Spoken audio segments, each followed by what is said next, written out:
तो ये कोई बड़ी बात नहीं है। जरा सोचिए एक चीज, होली दिवाली पे ईद पे हम लोग परेशान होते हैं कि बच्चे के लिए हम लोग क्या लेकर के आएंगे, क्या गुजिया तक हम लोग बना पाएंगे, क्या पकौड़े तक हम लोग तल पाएंगे, क्योंकि इस महंगाई में वो तक हमारे लिए मुश्किल है। इस पूरी पैसे पेटे की व्यवस्था ने हमारी कमर इस तरीके से तोड़ दी कि जो असल में त्योहारों का मतलब था, सामूहिकता का बोध होना, इकट्ठे होकर के एक उत्सव मनाना, एक जश्न मनाना, इकट्ठे होकर के गीत रचना, नाचना, ये सब चीजें होती थी।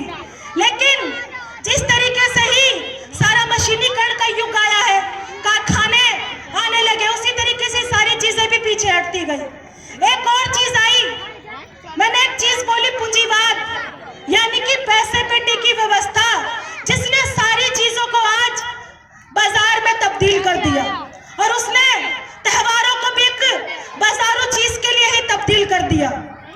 और जो ये पैसे वाले और जिनके पास बढ़िया मोटा पैसा है, उनके लिए एक स्टेटस सिंबल बन गया, मतलब उनके लिए एक दिखाने की चीज बन गई। लेकिन इसके साथ एक चीज और आई, जैसे ही श्रम उत्पादन बढ़ने लगा और उसका विभाजन हुआ, उसी तरीके से हमारे बीच में अलगाव पैदा हुआ। यानी कि जैसे हम लोग एक समूह में काम करते थे, समूह में चीजें रचते थे, वो ना होकर के अब अकेले अकेले दो दो चीज, इस तरीके से चीजें अलग होने लगी। उसका भी एक कारण पैदा हुआ, त्योहारों का जो एक असल में मतलब था वो हमारे पहुंच से दूर होता गया। और आज यही हम लोग एक बात भी बोल रहे हैं इस मंच से कि आज इस तरीके के मेले क्यों जरूरी हैं। ये हमारी उस सामूहिकता का बोध करवाती है, ये उस हमारे समूह का हम लोगों को एक चीज है कि जिसमें हम लोग सब मिल करके, हम लोग यहाँ पे आए, स्टॉल लगी है, झूले हैं, हम लोग बैठे हैं और हम लोग बातचीत यहाँ पे कर रहे हैं छोटी छोटी, जैसे कुछ चीजें सीखी जाए, कुछ चीज हम लोग भी सीखेंगे, इस तरीके की चीजें हो। ये हम लोग सबका मेला, ये हमारा सामूहिक मेला है। लेकिन जिंदगी हम लोगों को ये मौका नहीं देती। हमारी जिंदगी पे भी हम लोग निगाह डाले जरा, तो शाहबाद डेयरी में भी अनेकों समस्याएं हैं हमारी। चाहे हम लोग कोठियों में काम करने जाएं या हम इन छोटी छोटी झुग्गियों में रहें, ना पीने का पानी, ना साफ सफाई, ना गली, ना कुछ भी हमारे लिए कोई सुविधा नहीं है। सारी सरकारें आई चली गई, लेकिन हमारी जिंदगी जो की तो हमारी जिंदगी में कोई बदलाव नहीं आया है। और ऐसे समाज का सपना जो आज हमारे बीच में है, ऐसे समाज के लिए हमारे शहीदों ने कतई कुर्बानी नहीं दी थी। उनका मानना था एक ऐसा समतामूलक समाज, एक ऐसा समाज जिसमें शोषण ना हो, अमीर गरीब की खाई ना हो, और एक आदमी इतना आदमी अमीर ना हो कि वो दूसरे के श्रम को लूट सके, उसकी मेहनत को लूट सके। लेकिन आज भी वो समाज हमारे बीच में नहीं बना है। हम लोग देखते ही हैं, आज भी गैर बराबरी है। एक तरफ ये छोटी छोटी झुग्गियां हैं, तो एक तरफ ये बड़े बड़े अपार्टमेंट हैं। एक तरफ हमारे बच्चे यही दूध की निप्पलों में मीठा पानी पीने के लिए, सोने के लिए मजबूर है, और यही बड़े बड़े फ्लैट्स में जो बड़े बड़े मालिक हैं, जिनकी बड़ी बड़ी फैक्ट्रियां हैं, वो अपने कुत्तों को उससे बेहतर खाना खिलाते हैं। यह गैर बराबरी है। तो अब एक सवाल ये भी बनता है कि किस तरीके से हम लोग अपने शहीदों के सपने साकार कर सकते हैं। देखिए, इसके लिए हम लोगों को इकट्ठे मिलकर के लड़ना पड़ेगा, इकट्ठा होना पड़ेगा।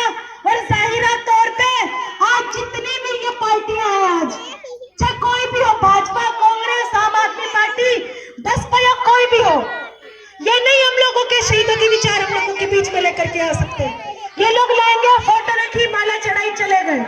ये लोग नहीं बताएंगे कि भगत सिंह ने उस वक्त पे कहा था, जब उन्होंने नौजवान भारत सभा का गठन किया था, कि आज हम लोगों को बदलाव का संदेश, क्रांति का संदेश हर कल कारखाने तक, खेतों तक और ऐसी झुग्गी बस्तियों तक लेकर के जाना होगा, और ऐसे लोगों के बीच लेकर के जाना होगा जो असल में आज बहुत बदतर हालात में जी रहे हैं।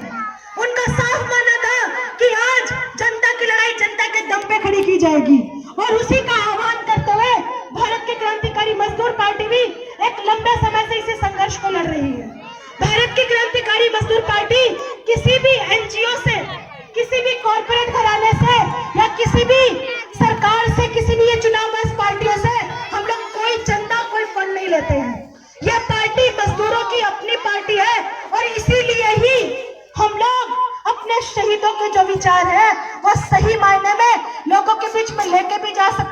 पूरा भी कर सकते हैं। और इसी संकल्प के साथ भी एक लंबे समय से 2019 में भारत की क्रांतिकारी मजदूर पार्टी बनी, तभी से हम लोग अपने शहीदों के संकल्प को लेकर के और उनका जो सपना था उस समाज को बनाने के लिए हम लोग कमर कस के संघर्ष के मैदान में हैं। तो आप लोगों से भी यही आह्वान है, आप भी साथ में आइए, जुड़िए। और आप लोग हम लोगों को जानते हैं, कई बार हम लोग यहाँ पे माइक लेकर अलग अलग चीजों में प्रचार करते हुए आए हैं, और इस पहले का आनंद लीजिए। बस मेरी इतनी सी बात, इंकलाब जिंदाबाद, शहीदों के जो ख्वाब अधूरे इसी सदी में नए वेग से, इंकलाब जिंदाबाद।